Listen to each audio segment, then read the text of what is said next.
Je viens de trouver un champignon super impressionnant, l'armillaire ventru. Quand vous trouvez un armillaire ventru, vous allez voir, ça a l'air d'une grosse bosse qui sort du sol. Généralement, le dessus va être de couleur brunâtre ou grisâtre, là. Puis il y a beaucoup de gens qui vont le confondre avec le matsutake. Par contre, c'est pas un matsutake. On va le déterrer, puis vous allez voir, c'est assez impressionnant quand on le déterre.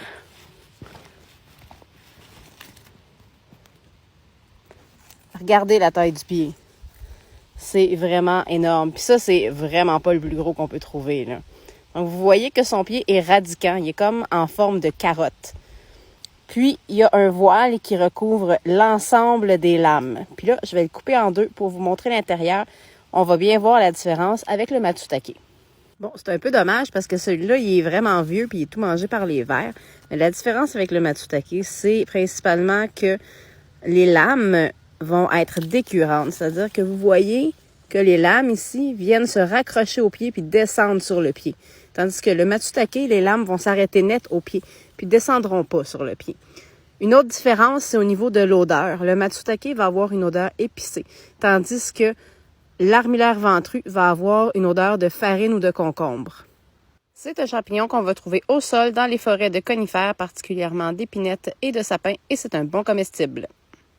J'ai trouvé un petit champignon super le fun, la Léocie lubrifiée.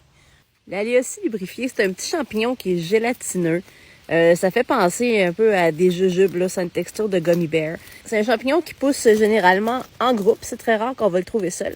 Puis il est dans les tons de jaune ocre. Des fois, il est un petit peu plus olivâtre, mais ceux-là ici sont vraiment jaunes. Puis j'en ai d'autres juste là. Puis celles-là sont plus grosses, fait que j'en prends une ici pour vous montrer en dessous du chapeau. La Léocie lubrifiée, c'est un champignon qui fait partie du groupe des ascomycètes. Donc, sous le chapeau, vous n'allez pas trouver ce que vous trouvez habituellement. C'est-à-dire que c'est pas des pores, pas des plis, pas des lames. C'est comme si c'était tout nu en dessous de son chapeau. Donc, c'est vraiment une surface lisse. C'est un champignon que vous allez trouver dans les sols riches, dans les forêts de conifères et de feuillus. Et c'est un champignon qui est toxique. Il y a aussi une autre sorte de Léocie que vous pouvez trouver au Québec qui a un chapeau qui est vert très très foncé, presque noir, et c'est la Léocie visqueuse. Vous êtes chanceux, j'ai aussi trouvé la Léocie visqueuse, donc je vais vous la montrer en même temps. Vous allez voir qu'elle ressemble beaucoup à la Léocie lubrifiée. Donc c'est toujours un petit champignon gélatineux qui n'a rien sous le chapeau. C'est une surface qui est lisse. La seule différence qu'on a avec la Léocie visqueuse, là, au niveau visuel, c'est vraiment au niveau de la couleur du chapeau, qui est un genre de vert très foncé, presque noir. Je vais vous montrer un bolet super commun en automne, le bolet de Clinton. C'est un bolet qui a un chapeau orange brunâtre et collant. Donc lui, il est encore un peu collant, là. Si jamais il venait de pleuvoir, le chapeau pourrait carrément dégouliner de glu. Puis on voit sous le chapeau que ses pores sont assez fins, que son pied est jaune à l'apex, puis le reste plus bas est brun. Puis on voit qu'il reste des traces d'un anneau ici. Quand le champignon est jeune, il y a un anneau qui va recouvrir les pores. L'anneau est quand même assez membraneux, puis il peut être un peu visqueux. Il y a aussi un sosie, qui est le bolet glanduleux, qui va avoir un voile beaucoup plus visqueux et qui pousse avec d'autres types de conifères. Lui, il pousse exclusivement avec le mélèze laricin. Il a longtemps été confondu avec le bolet élégant, qui est la variante européenne. Mais ici, au Québec, en forêt, c'est vraiment le bolet de Clinton que vous allez trouver. Et c'est un comestible, mais par contre, il faut peler le chapeau collant, parce que sinon, il peut causer des troubles gastro-intestinaux à la consommation.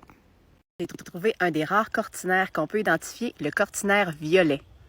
Il y a énormément de cortinaires qui sont dans les tons de violet, et c'est le seul qui est de cette couleur-là, vraiment mauve foncé, qu'on peut facilement identifier. Pour les autres cortinets de couleur plus pâle, plus lilas, il y en a des dizaines et des dizaines et des dizaines. C'est super difficile à identifier. Donc, si vous voyez celui-là, il y a un chapeau qui est méchuleux. Donc, on voit bien la texture du chapeau méchuleux. Je vais le cueillir pour que vous puissiez voir son pied.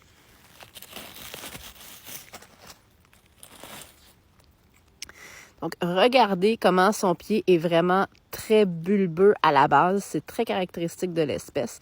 Puis, on voit que le pied est aussi texturé. Puis, si on regarde sous le chapeau, je vais m'approcher, il reste encore un peu de cortine. Vous voyez comme les petits fils roux, c'est les restes de la cortine qui protégeaient les lames.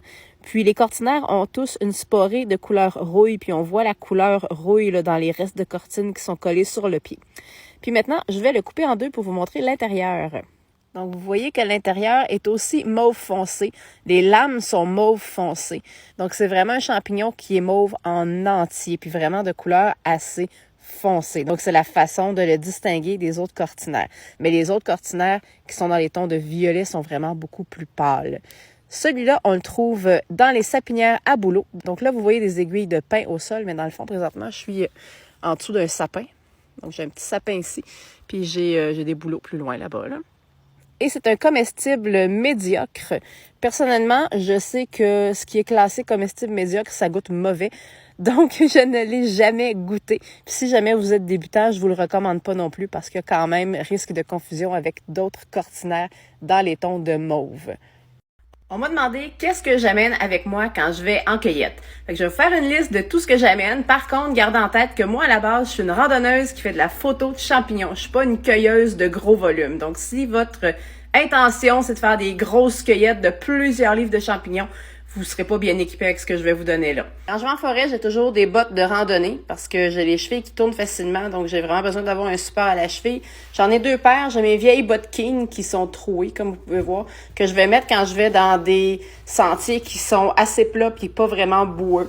Puis j'ai des bottes Obos là, qui sont pas mal plus heavy duty, qui sont imperméables, que je vais mettre dans les sentiers quand il y a plus de boue ou plus de roches. Ensuite, j'ai 2 sacs que je peux amener avec moi en randonnée.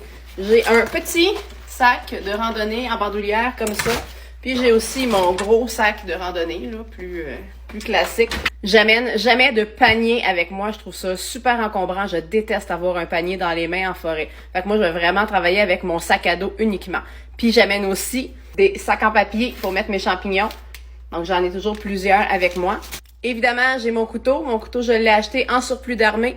Puis vous voyez au bout, j'ai rajouté un truc qui s'étire, là, comme ça. Avec un mousqueton, comme ça, je peux l'attacher après ma ceinture puis arrêter de perdre mon couteau dans le bois.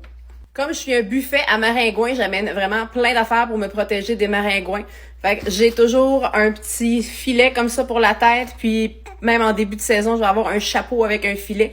Puis ce qui est le fun avec le petit filet comme ça, c'est que si jamais t'as une grosse récolte puis que tes sacs en papier vont lâcher, tu peux tout mettre ça dans le filet.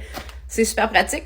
Ensuite, j'ai toujours du off, région sauvage, 30% de DEET. Je me suis acheté cette année un Thermacell, c'est la vie, ça protège vraiment bien des maringouins. J'ai un kit de premiers soins que j'ai acheté au sale, je pense. J'ai toujours de quoi filtrer de l'eau, donc j'ai un Sawyer Squeeze pris sur Amazon, puis j'ai un Live Straw que j'ai acheté au Mec ou au sale, je suis pas certaine. J'ai toujours une lampe frontale au cas où je me fasse prendre dans le noir en forêt. J'ai un genre de petit tapis comme ça, là, que je peux m'asseoir dessus même si c'est mouillé. Puis j'ai aussi les classiques bouteilles d'eau, de la bouffe en masse, des Kleenex, du papier de toilette, mon appareil photo avec une batterie de rechange, puis une loupe